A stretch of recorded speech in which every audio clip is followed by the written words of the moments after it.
Hello student. स्वागत है आपका जिन भी क्लासेस में। आज की क्लास में हम बात करेंगे फोर लूप के बारे में। पिछले वीडियो में हमने डू व्हाइल और व्हाइल को कवर किया। फोर लूप में हम फैक्टोरियल प्रोग्राम भी बनाएंगे और कैसे डू व्हाइल और व्हाइल लूप से अलग है फोर लूप, उसके बारे में बात करेंगे। तो बिना टाइम वेस्ट किए शुरू करते हैं फोर लूप। और जैसा नहीं पता उसके लिए बता दूं, ये सी लैंग्वेज की पूरी सीरीज चल रही है। अगर आपको शुरू से सी लैंग्वेज सीखना है तो आप इस कोर्स को फर्स्ट से लेकर एंड तक देख सकते हैं। चलिए शुरू करते हैं फोर लूप के बारे में। सबसे पहले हम समझते हैं फोर लूप का सिंटेक्स क्या होता है। फोर लूप सिंटेक्स में सबसे पहले आपको फोर लूप इस तरह से लिखना होता है। ये है फोर लूप का सिंटेक्स लिखने का तरीका। यहाँ पे आपको लिखना होगा फोर।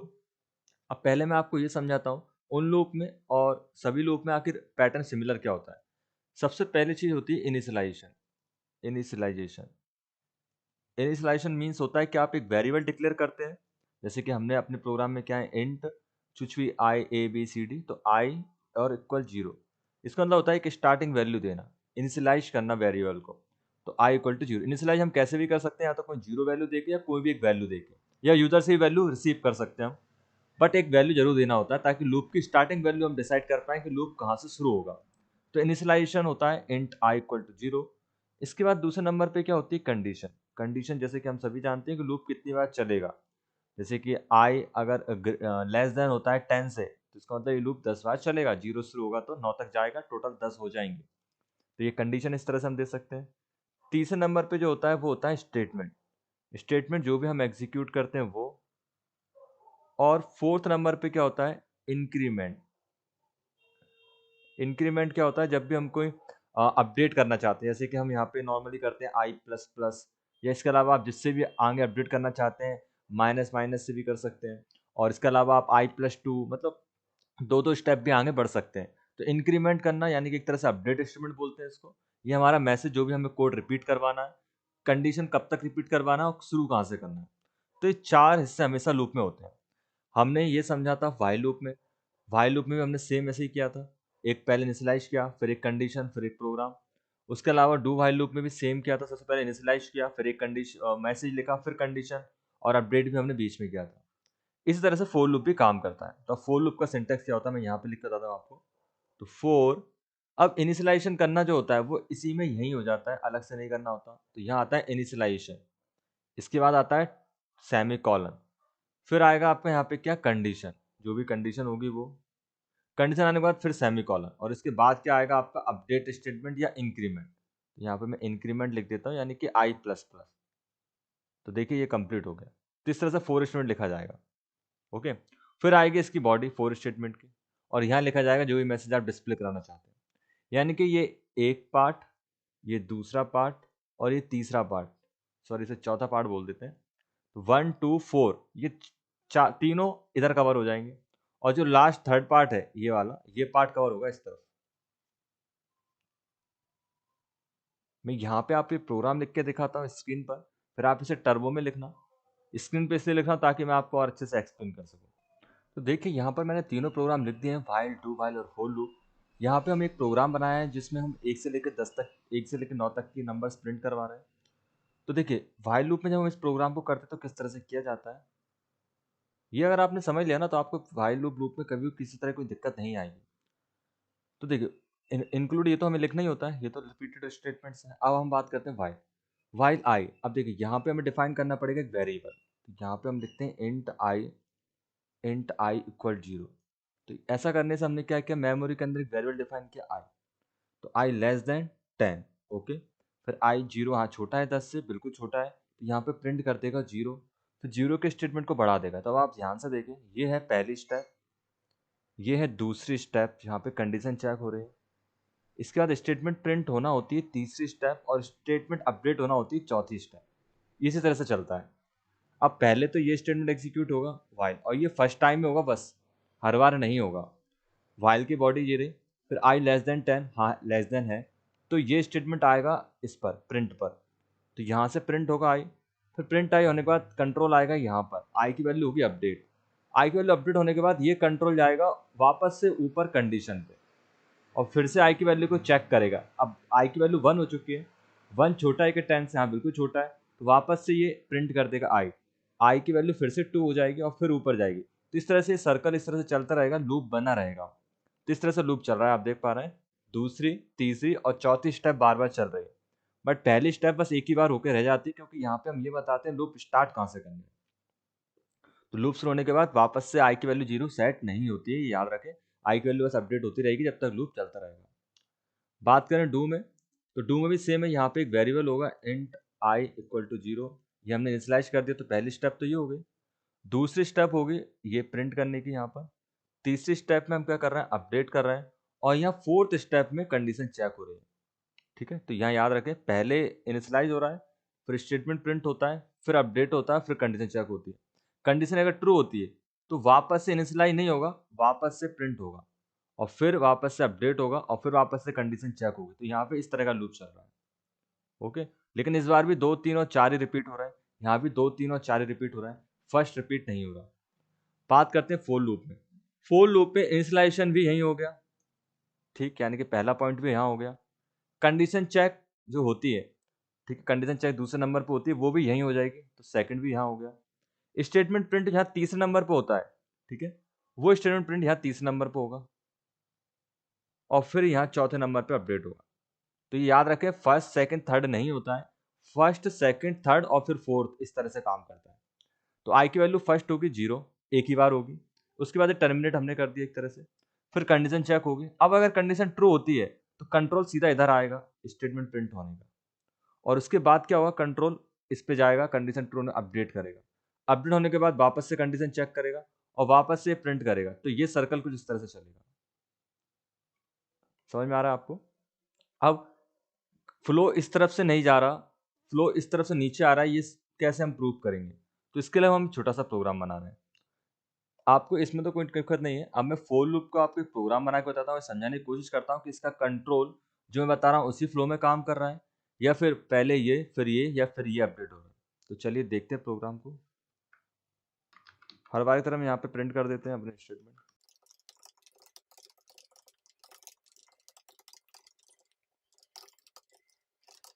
तो देखिए यहाँ पे हमने इंट आई डिक्लेयर किया। अब हम यहाँ पे लिखेंगे 4, 4 के बाद आई की वैल्यू इनिशियलाइज करेंगे 0। आप ऐसा भी कर सकते हैं, या फिर आप इंट इधर भी डिफाइन कर सकते हैं, इंट आई इक्वल टू 0, फिर ऊपर डिफाइन ना करें। बट अभी हमने ऊपर डिफाइन कर दिया तो नीचे डिफाइन करने की जरूरत नहीं है। तो इंट आई इक्वल टू 0 भी कर सकते हैं, आई इक्वल टू 0, फिर आई लेस देन 10, फिर टर्मिनेट आई प्लस प्लस, आई प्लस प्लस ब्रैकेट 1। 4 की बॉडी स्टार्ट करेंगे, 4 की बॉडी क्लोज, और ये क्या प्रिंट करता है, तो प्रिंट एफ %d और आई प्रिंट कर दे। ओके, देखिए हमने प्रोग्राम बना दिया है। अब इसको हम रन करेंगे, कंट्रोल F9। तो हमारे सामने 0 1 2 3 4 5 6 7 8 9 प्रिंट हो चुका है। ठीक है, यहाँ तक तो कोई दिक्कत नहीं। मैं इसको स्लैश एन करके न्यू लाइन कर देता हूँ, या थोड़ा सा स्पेस दे देते हैं इसमें, ठीक है।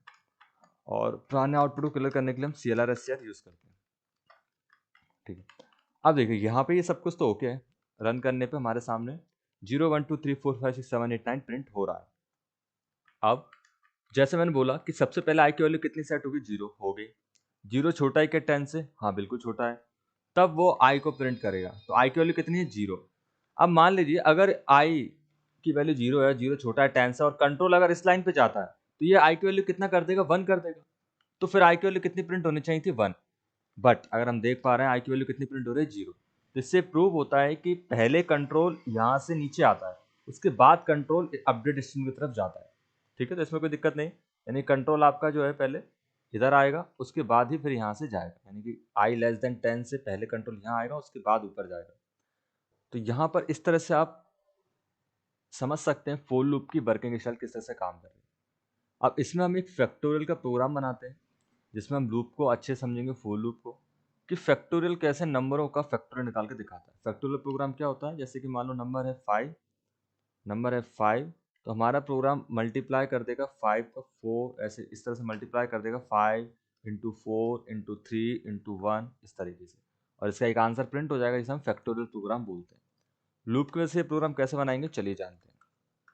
तो देखिए फैक्टोरियल प्रोग्राम बनाने के लिए सबसे पहले हम यहाँ पे इन सबको हटाते हैं, ठीक है। अब यहाँ सबसे पहले हम प्रिंट एफ करते हैं, प्रिंट एफ जो से नंबर एंटर करवाते हैं, नंबर एंटर नंबर। इसके बाद scan F %d address operator जिस वेरिएबल में हम सेव कराएंगे वो ऊपर वेरिएबल डिफाइन कर देते हैं ए। ओके, इसके बाद यहाँ पे हम लूप लगाएंगे 4, कोई सा भी लूप लगा सकते हैं, अभी हम 4 को सीख रहे हैं इसलिए 4 की बात कर रहे हैं। आई की वैल्यू, स्टार्टिंग वैल्यू हमने कर दी 0, फिर हम कर देंगे यहाँ पे आई जो है वो लेस देन होना चाहिए, आई जो है लेस देन होना चाहिए किससे, ए से, ये कंडीशन हमने बनाई। और यहाँ पर आई की वैल्यू अपडेट होनी चाहिए +1 से। फैक्टोरियल प्रोग्राम किस तरह से काम करता है मैंने अभी थोड़ी देर पहले बताया। यूजर जो भी नंबर देगा उससे एक कम में उसका मल्टीप्लाई होता जाएगा और उसी में सेव होता जाएगा, यानी कि 5 × 4 होगा और जो आंसर आएगा वो अगले वाले से मल्टीप्लाई होगा। तो जो आंसर को हमें सेव करना पड़ेगा एक वेरिएबल में, तो आंसर को सेव करने के लिए हमें एक वेरिएबल और मानना पड़ेगा, एफ मान लिया हमने फैक्टोरियल के लिए। तो एफ इक्वल आंसर को मल्टीप्लाई करने के बाद एफ में स्टोर भी करना है, तो इसलिए F equal F, F equal F multiply i. तो देखिए ऐसा करने से क्या हुआ, और एफ की वैल्यू भी हमें डिफाइन करनी होगी, नहीं तो गार्बेज वैल्यू प्रिंट हो जाएगी। 0 डिफाइन करने से पूरा मल्टीप्लाई 0 होगा, इसलिए हम 1 डिफाइन कर रहे हैं। तो देखिए एफ की वैल्यू कितनी है, मान लो 1, और आई की वैल्यू कितनी है, तो आई की वैल्यू है यहाँ पर अभी हमने 0 दी है, तो इसको भी हमें 1 करना पड़ेगा, नहीं तो ये भी मल्टीप्लाई होकर 0 हो जाएगा। ओके, अब 1 × 1 एफ में आ जाएगा 1, फिर इसकी वैल्यू हो जाएगी 2, तो 2 × 1 एफ में 2 आ जाएगा, फिर 3 × 2 6, ऐसे ही लूप चलता रहेगा कब तक, जब तक कि जो नंबर हमने निकाला उसके बराबर ना पहुंच जाए। देखो यहाँ पे मैं लिख कर बताता हूँ, जैसे मान लो हमने 5 दिया ए की वैल्यू, तो अब एफ की वैल्यू कितनी है 1, एफ की वैल्यू कितनी है 1, तो इसका मल्टीप्लाई होगा किससे, 1 से। ठीक है, एक बार तो ये हो गया, जो आंसर आएगा वो 1 आएगा, और किस में सेव होगा, वो एफ में, एफ में सेव होगा, सही है, क्योंकि एफ बराबर एफ × आई लिखा हुआ है। फिर अगली बार लूप चलेगा, जब लूप चलेगा तो आई की वैल्यू हो जाएगी 2, फिर कंडीशन चेक होगी 2 छोटा है क्या ये से, हाँ छोटा है, तो वापस से एफ मल्टीप्लाई आई होगा, एफ की वैल्यू कितनी थी 1, और ये मल्टीप्लाई होगी 2 से, क्योंकि आई की वैल्यू अब 2 हो गई, तो इसका एक आंसर आएगा 2, जो कि एफ में स्टोर हो जाएगा। तो आप यही ध्यान रखें कि एफ की वैल्यू अब 2 है। आई की वैल्यू फिर 3 होगी अपडेट होने के बाद, 3 छोटा है क्या 5 से, हाँ बिल्कुल छोटा है, तो वापस से एफ × आई होगा, आई की वैल्यू 3 है, एफ की वैल्यू 2, तो 2 मल्टीप्लाई 3 होगा यहाँ पर।